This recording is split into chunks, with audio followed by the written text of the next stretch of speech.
Kalau kita akan membahas sekaligus untuk membahas mengenai struktur pasar.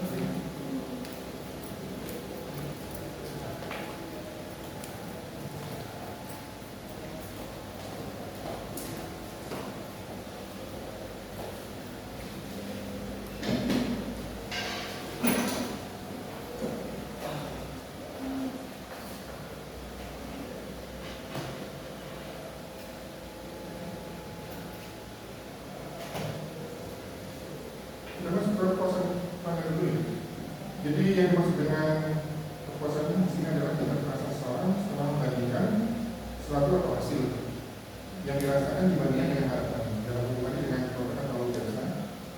Menurut Lupioji tahun 2001, pelanggan adalah seseorang yang secara seminggu dan berulang kali datang ke suatu tempat yang sama untuk memuaskan keinginannya dengan memiliki suatu produk atau jasa atau mendapatkan suatu produk atau mendapatkan suatu jasa, produk atau jasa ini dan membayar produk atau jasa tersebut.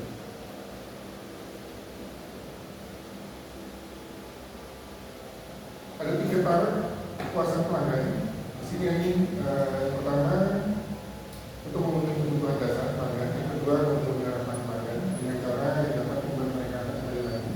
Kemudian melakukan lebih dari apa yang dapat pelanggan. Jadi ada 3 tahap kepuasan pelanggan di sini. Yang pertama bisa memenuhi kebutuhan dasar pelanggan tersebut. Yang kedua memenuhi harapan pelanggan. Yang ketiga melakukan lebih dari apa yang diharapkan pelanggan.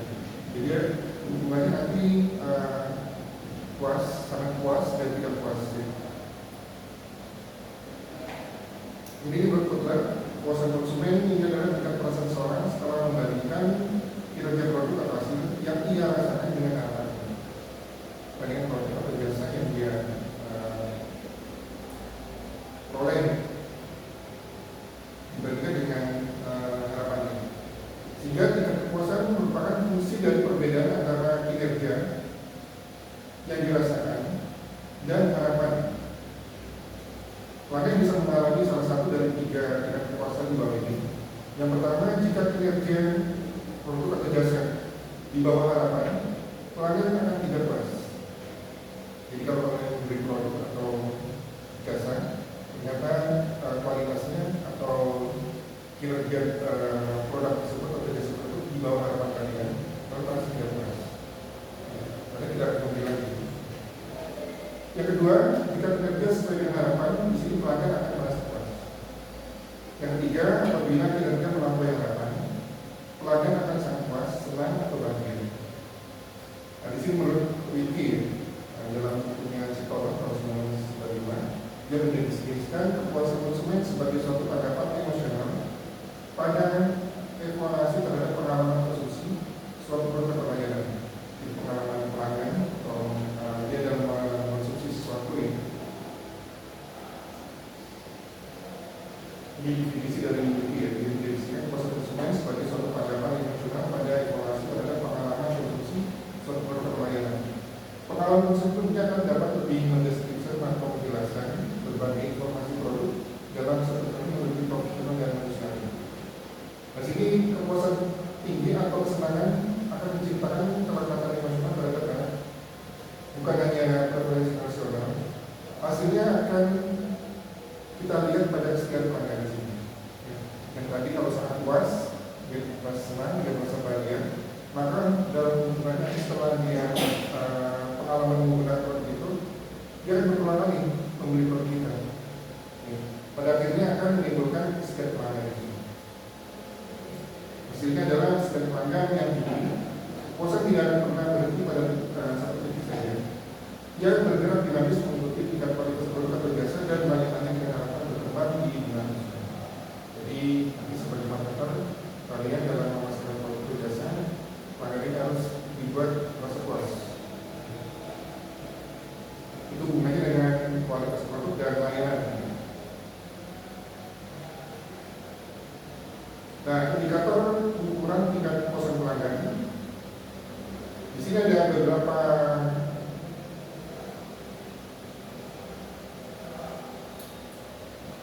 cara ya dalam mengukur tingkat kepuasan pelanggan. Jadi indikator pengukuran tingkat kepuasan pelanggan merupakan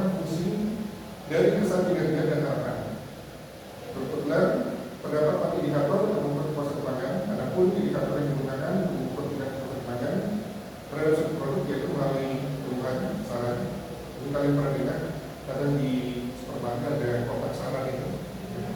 Yang kedua, bisa menggunakan GoShopping. GoShopping apa?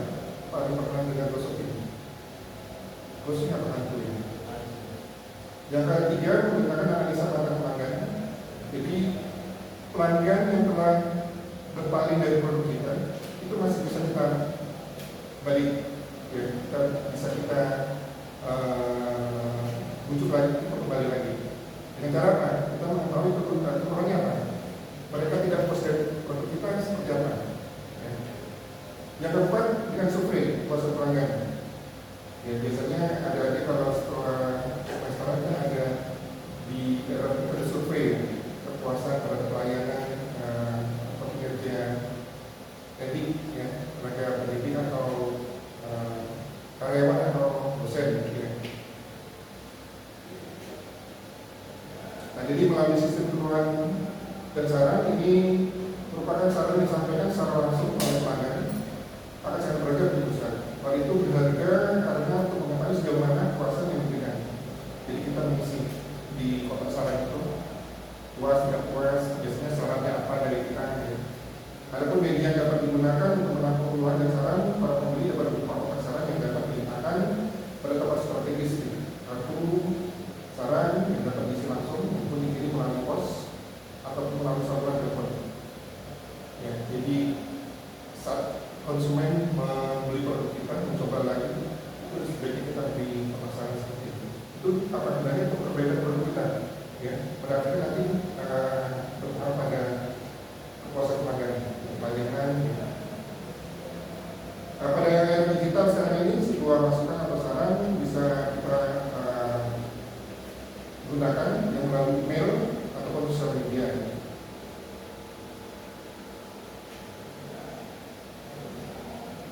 Kemudian yang kedua, menyewa jasa GoShopping. GoShopping di sini.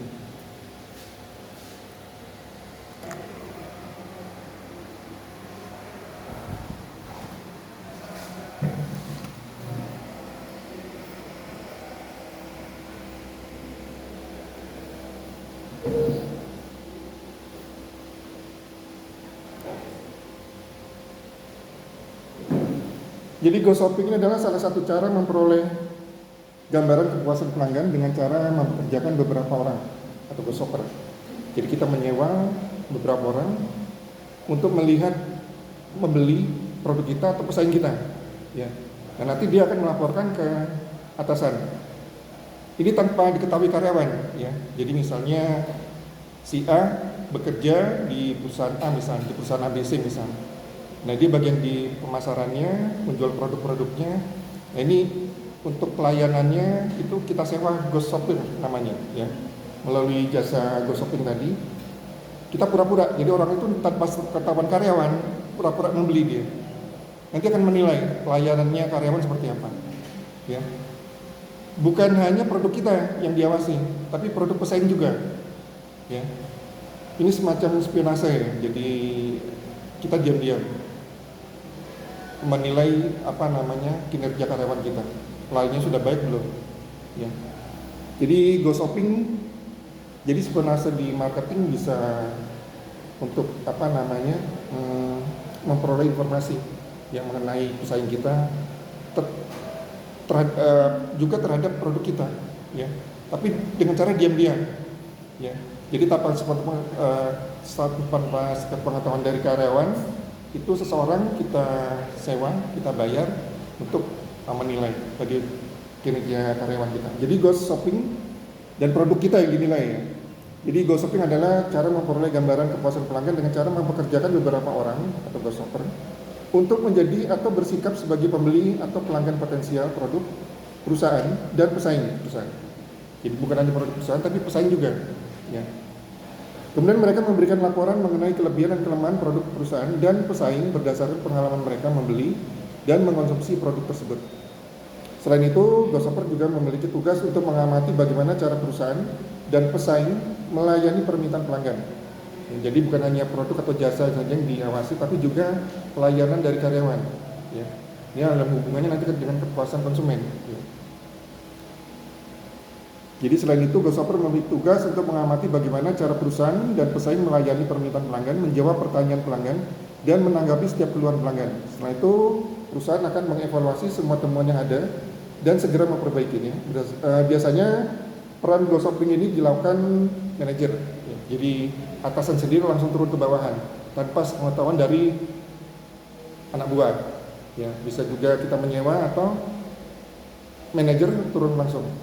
Jadi kalian ingin melihat kinerja bawahan kalian, misalnya kalian sebagai manajer, ya, kalian bisa turun langsung, tapi diam-diam tanpa sepengetahuan dari karyawan. Ya.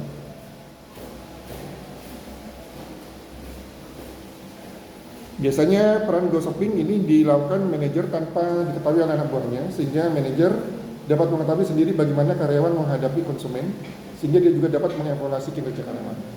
Jadi bukan hanya produk kita, karyawan kita, tapi juga pesaing. Kelebihan pesaing apa? Kelemahan dari kita apa? Itu akan jadi bahan evaluasi ke depannya. Kemudian yang ketiga tadi analisa mantan pelanggan. Ya. Jadi pelanggan yang sudah beralih dari produk kita bisa kita tarik lagi. Ya. Jadi ketika perusahaan telah mendapati beberapa pelanggan yang telah beralih, bukan berarti ini adalah akhir dari sebuah hubungan bisnis. Perusahaan tetap bisa memanfaatkan hal ini sebagai peluang untuk mengetahui tingkat kepuasan pelanggan yang tidak terpenuhi sehingga membuat mereka memutuskan untuk beralih pada pesaing usahanya. Jadi kenapa pelanggan kita ini meninggalkan produk kita, kenapa? Kita telepon, ya, kita datangi dan sebagainya, ya, kita tanya, ajak komunikasi, ya. Penyebabnya apa?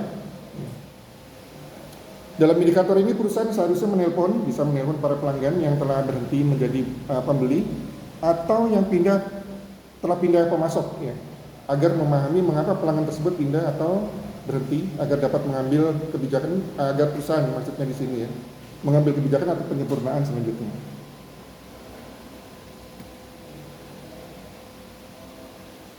Kemudian yang tiga, survei kepuasan pelanggan. Dengan cara melakukan survei, nanti akan kita kumpulkan hasilnya. Survei kepuasan pelanggan ini adalah hal paling umum yang paling banyak dilakukan untuk mengetahui tingkat kepuasan pelanggan. Dalam melakukan survei ini ada beberapa hal yang harus diperhatikan untuk memperoleh jawaban yang benar-benar akurat dan bermanfaat untuk mengetahui kepuasan pelanggan. Jadi jawaban pertanyaan-pertanyaannya harus yang mengena, ya, sehingga nanti menjadi bahan evaluasi bagi perusahaan. Perusahaan akan memperoleh tanggapan dan umpan balik secara langsung dari pelanggan dan juga memberi tanda atau sinyal positif bahwa perusahaan menaruh perhatian terhadap para pelanggannya. Ya. Jadi perusahaan benar-benar memperhatikan kepuasan pelanggan. Sampai sini dulu, ada yang bertanya? Jadi, untuk strategi pasar bisa kalian lihat ya kalau saya mengaku ya di manajer pemasaran. Itu ada strategi produk baru, daur hidup produk, kemudian strategi bersaing. Ya. Ada yang sudah lupa strategi pemasaran, strategi bersaing, strategi produk baru, strategi daur hidup produk. Itu untuk melihat posisi kita, produk kita di mata pesaing. Ada yang masih lupa atau masih ingat? Masih lupa?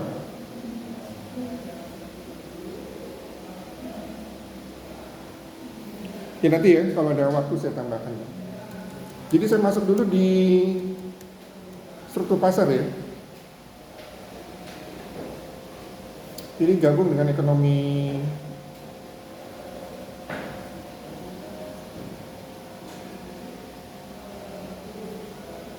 mikro sebenarnya. Saya jelaskan sedikit dulu biar kalian nanti sebagai marketer bisa tahu kondisi pasar apa yang harus kalian masuki, bagaimana ketatnya pasar dan sebagainya. Itu dalam industri yang sama ya. Jadi otomotif berarti industri otomotif semua. Industri farmasi berarti farmasi semua, ya. Jadi menurut buku Aspek Dasar Ekonomi Mikro karya Tri Kunawangsi, struktur pasar adalah keadaan pasar yang memberikan petunjuk tentang aspek-aspek yang memiliki pengaruh penting terhadap perilaku usaha dan kinerja pasar. Jadi aspek tersebut diantaranya jumlah penjual dan pembeli, kemudian hambatan masuk dan keluar pasar seperti apa, keragaman produknya seperti apa, sistem distribusi dan penguasaan pasarnya seperti apa. Jadi di sini ada untuk faktor-faktor struktur pasar ada 5 ya, beberapa di sini. Faktor struktur pasar yang menentukan struktur pasar di sini. Faktor yang menentukan struktur pasar adalah yang pertama jumlah atau banyaknya perusahaan yang ada dalam pasar. Yang kedua jenis barang yang diperjualbelikan. Kemudian ketiga mudah tidaknya perusahaan masuk ke dalam pasar. Hambatan-hambatan apa yang menyebabkan perusahaan ini masuk ke pasar? Ya. Kemudian keempat di sini kemampuan penjual dan pembeli dalam mempengaruhi pasar. Yang kelima, informasi serta pengetahuan penjual maupun pembeli terhadap pasar yang dihadapi.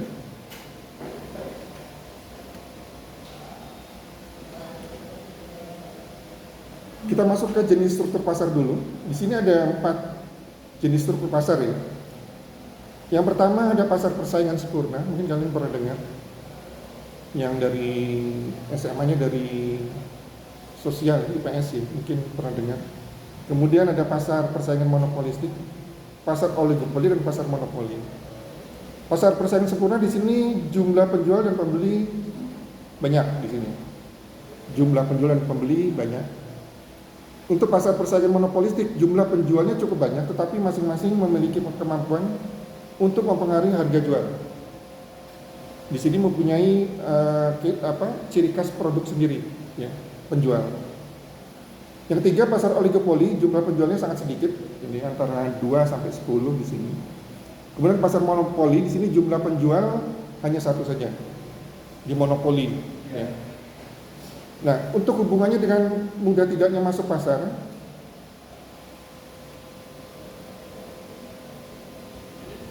pada pasar persaingan sempurna, ini tidak ada hambatan ya, untuk masuk ke pasar tersebut. Produsen bebas keluar masuk karena produk homogen dan penjualnya banyak. Produknya hampir sama, ya, homogen, dan penjualnya banyak. Jadi tidak ada hambatan kita masuk ke pasar persaingan sempurna. Tadi jumlah penjual pembeli banyak di sini. Ya. Pasar persaingan monopolistik di sini tadi apa? Di sini penjualnya banyak dan mereka bisa mempengaruhi harga.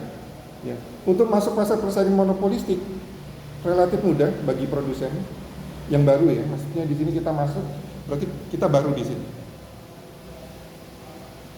Jadi untuk pasar persaingan monopolistik ini bagi produsen baru relatif mudah masuk ya.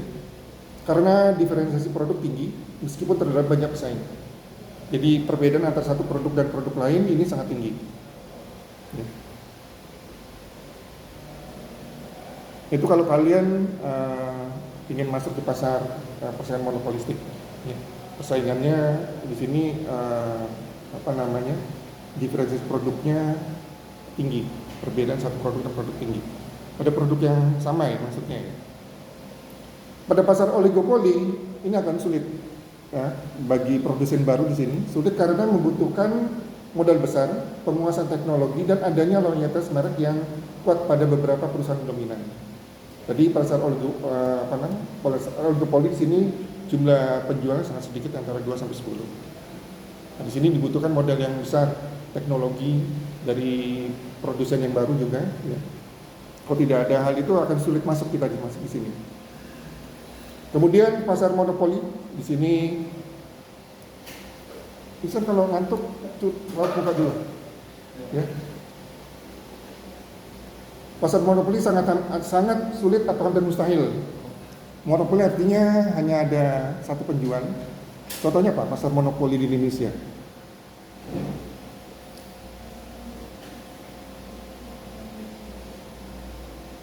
Apa kira-kira? PLN ya. Jadi pendatang baru akan susah masuk di situ. Kalau dulu migas juga biasanya dikuasai Pertamina, sekarang sudah banyak masuk ya. Nah, ini pasar kalau kalian mau masuk di pasar ini sangat sulit atau hampir mustahil. Karena biasanya dimonopoli biasanya oleh negara di sini. Hambatan sangat tinggi karena sumber dayanya unik, skala ekonomi tinggi atau perlindungan undang-undang atau hak paten dari pemerintah. Nah, itu beberapa gambaran kalau kalian ingin masuk pasar mana kira-kira bisa kalian masuki. Jadi di sini mudah masuk artinya hambatannya rendah, sedangkan sulit masuk di sini berarti hambatannya tinggi. Ya, untuk yang mudah masuk tadi pada pasar persaingan sempurna dan monopolistik, sulit masuk pada pasar oligopoli maupun pasar monopoli. Ya. Nah ini beberapa penyebab hambatannya. Ya. Jadi faktor-faktor yang menentukan tingkat kemudahan masuk ke dalam pasar pertama adalah hambatan ekonomi dan finansial. Antara lain skala ekonomi, kebutuhan modal tinggi industri, kemudian biaya peralihan atau switching cost, ya. Ini untuk hambatan ekonomi dan finansial. Kemudian hambatan hukum, regulasi. Ini biasanya perusahaan-perusahaan farmasi ya, aturannya sangat ketat, ya. Pertambangan juga. Jadi lisensi dan izin pemerintah, hak kekayaan intelektual, peraturan lingkungan, standar keamanan dan sebagainya. Ini penyebab dari susahnya masuk. Ya. Nah ini saya soroti yang ketiga ya, hubungannya dengan marketing di sini. Jadi ketiga hambatan masuk adanya hambatan strategis dan pemasaran di sini. Jadi tindakan perusahaan yang sudah ada untuk menghalangi pendatang baru. Yang pertama adanya loyalitas merek. Ya. Jadi merek yang sudah kuat di benak konsumen membuat pendatang baru ini sulit merebut hati pelanggan. Nah, ini kalau merek-merek tertentu sudah kuat di satu produk, nah kalian akan masuk tuh agak sulit. Kalian harus dari awal ya, membangun loyalitas merek. Ini dulu pernah untuk PKL siapa dulu ya? Siapa? Eva ya? Brand bukan ya? Membangun merek dulu. Oh, brand awareness ya, ada hubungannya ya. Ya ini hambatan masuk ya, suatu perusahaan. Jadi yang pertama untuk hambatan strategis dan pemasaran ya khususnya. Yang pertama adanya loyalitas merek. Jadi merek yang sudah atau brand loyalty di sini, loyalitas merek. Mereka yang sudah kuat di benak konsumen membuat pendatang baru ini sulit merebut hati pelanggan. Kemudian kedua, kontrol saluran distribusi. Nah, di sini jika perusahaan lama menguasai jaringan distribusi, produk baru sulit menjangkau konsumen. Contohnya di sini rak-rak minimarket, ya, jaringan distributor dan sebagainya. Kemudian perang harga, predatory pricing di sini. Perusahaan lama berani menurunkan harga drastis di bawah biaya modal untuk mematikan pendatang baru. Nah, ini memang ada unsur kesengajaan kadang di sini. Harga diturunkan agar pendatang baru ini tidak bisa berkutik gitu. Nah ini strateginya apa? Harus kalian pahami di sini. Ya. Kalau strategi berarti ini masuk sudah pada strategi bersaing, gitu. Sudah banyak pesaing. Ya.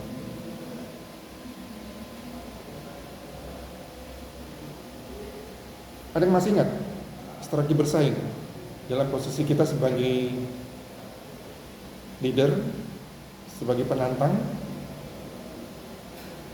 atau penggarap produk pasar? Ya.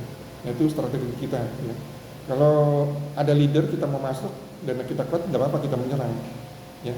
Sebagai leader juga ada strateginya. Dia tidak ingin kantong-kantongnya diambil alih oleh pesaing. Ya. Cara-caranya seperti apa? Coba dibuka lagi di awal ya, di manajemen pemasaran kalau tidak salah. Kalau saya mengaku ya, dibuka coba strategi pemasaran. Ya. Yang terakhir ini hambatan teknis dan akses sumber daya. Yang pertama ada dua di sini, akses ke bahan baku. Perusahaan lama mungkin sudah menguasai pemasok bahan baku utama. Yang kedua keahlian khusus, teknologi rahasia atau keahlian spesifik yang tidak dimiliki pendatang baru. Nah kalau ini hambatan teknis ya. Apabila produsen baru tidak menguasai dua hal ini, dia akan sulit masuk juga. Ya, yang pertama bahan baku dikuasai oleh pasar tersebut yang sudah ada. Kita mau masuk nanti sulit, ya.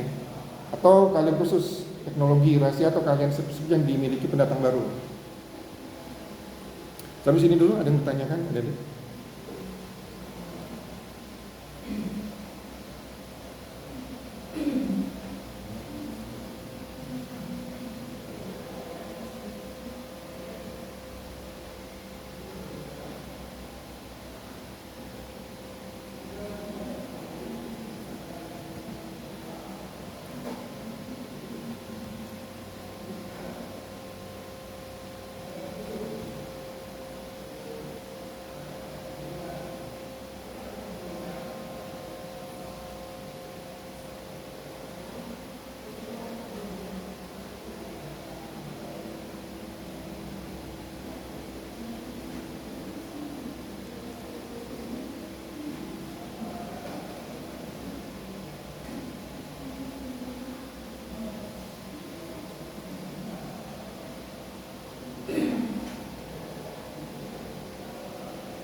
Ini pertemuan keempat ya.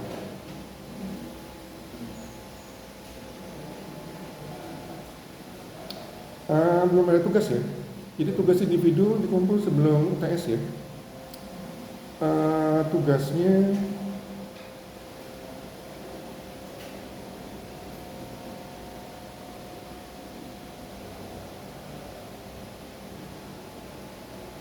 kalian sebagai marketer ingin memasarkan produk ya, membuat produk. Itu kalian segmen ya. Misal tadi yang contoh kemarin ya, kalau tidak salah ya. Produknya sembarang ya. Sembarang produknya. Kemudian tentukan segmennya.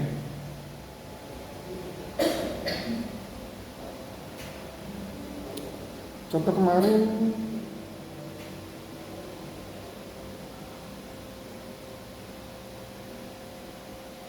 ingin memasarkan produk baju tidur ya untuk ibu hamil ya. Harganya premium 350.000 contohnya kemarin ya. Nah dia mensegmen, jadi segmentasi bisa berdasarkan faktor geografis, demografis, psikografis maupun perilaku. Dia kemarin mensegmen semua ini ya. Segmennya semakin banyak atau jelas, targetnya nanti kita juga lebih jelas lagi ya.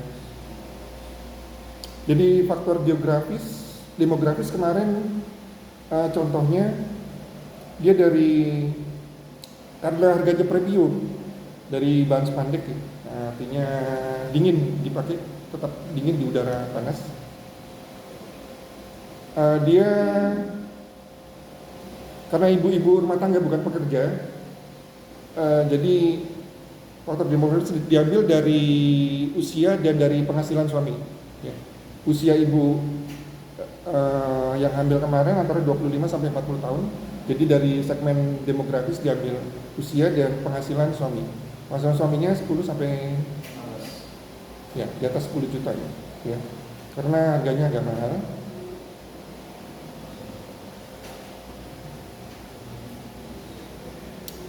Faktor psikografis kemarin ibu-ibu yang suka ini bukan berdandan, apa namanya,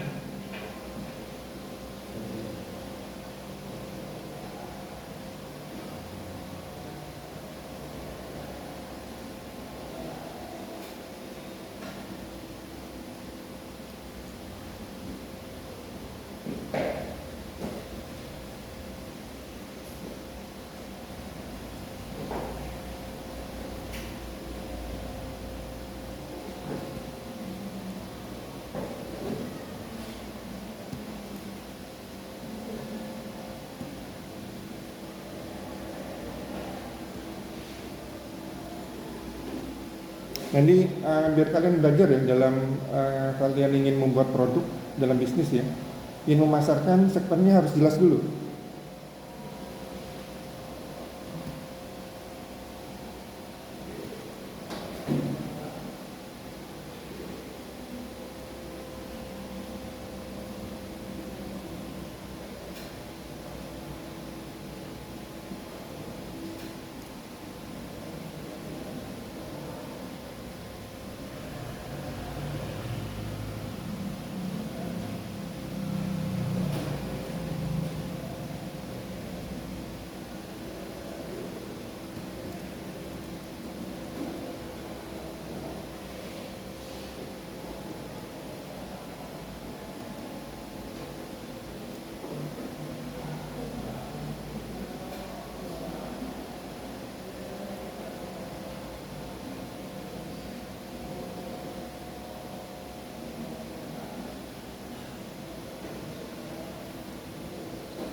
Kemarin yang kalau yang mengikuti ya sudah paham ya yang segmen kemarin ya. Itu jadi contoh kalau yang kemarin yang mencontohkan lagi Eva ya, mencoba kemarin ya, produk makanan ya. Coba di nanti sebelum TS dikumpul ya. Jadi kalau kalian nanti bekerja di suatu perusahaan, misalnya perusahaan ingin membuat produk baru, kalian sudah biasa mensegmen. Segmennya yang kalian kejar seperti apa, ya?